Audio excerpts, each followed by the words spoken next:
নমস্কার, শুভেন ডায়েরিতে আপনাদের স্বাগত। বারংবার শীর্ষ আদালতে রাজ্য সরকার একটা করে থাপ্পড় খাচ্ছে আর ফিরে আসছে। বৃহস্পতিবার শীর্ষ আদালত স্কুল সার্ভিস কমিশনের কাছে প্রশ্ন তুলল যে অযোগ্য যারা বিবেচিত হয়েছেন তাদের তালিকা কি প্রকাশ করেছেন। এসএসসির যিনি আইনজীবী কল্যাণ বন্দ্যোপাধ্যায় প্রথমে আদালতকে জানান, হ্যাঁ তালিকা প্রকাশ করে দেওয়া হয়েছে।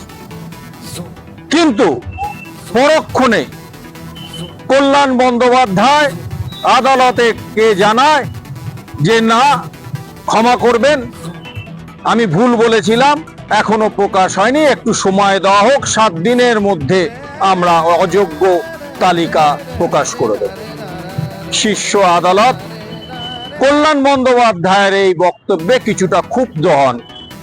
তাকে পরিষ্কার জানান, আপনাদের ওপর কিন্তু আমরা বিশ্বাস রেখেছিলাম, কিন্তু ভুলে যাবেন না আপনাদের যে নিয়োগ প্রক্রিয়া চলছে তার উপর কিন্তু আদালত সম্পূর্ণ নজর রেখে চলেছে। কলকাতা হাইকোর্ট নির্দেশ দিয়েছিল অযোগ্যদের তালিকা প্রকাশ করার জন্য, সেই নির্দেশে আমরা কিন্তু হস্তক্ষেপ করিনি, কিন্তু আপনারা তালিকাটা প্রকাশ করেননি। 7 দিনের মধ্যে আপনি বললেন 7 দিনের মধ্যে অযোগ্যদের তালিকা প্রকাশ করবে এসএসসি, সেটা যেন করা হয়, আমরা কিন্তু নজর রাখছি।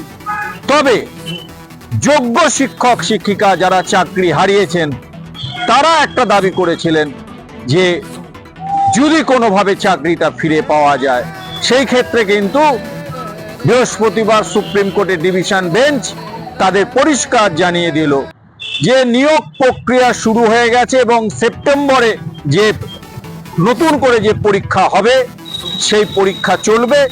এই ক্ষেত্রে কোনোভাবেই যারা চাকরি হারিয়েছেন তাদের চাকরি ফিরিয়ে দেওয়া আদালতের পক্ষে সম্ভব নয়, প্রয়োজনে আপনারা পরীক্ষায় বসুন। কিন্তু একই সঙ্গে আদালত বারংবার এসএসসি কে জানিয়ে দিল, আপনাদের গোটা প্রক্রিয়ার ওপর কিন্তু আমরা নজর রেখে চলেছি এবং আগামী 7 দিনের মধ্যে অযোগ্যদের তালিকা যদি প্রকাশ না করে এসএসসি, তাহলে কিন্তু দেশের শীর্ষ আদালতের কড়া নজরের মধ্যে পড়ে যাবেন এবং কড়া শাস্তিও পেতে পারেন এসএসসি। নমস্কার, শুভেন ডায়েরি ভালো লাগলে সাবস্ক্রাইব করবেন, শেয়ার করবেন।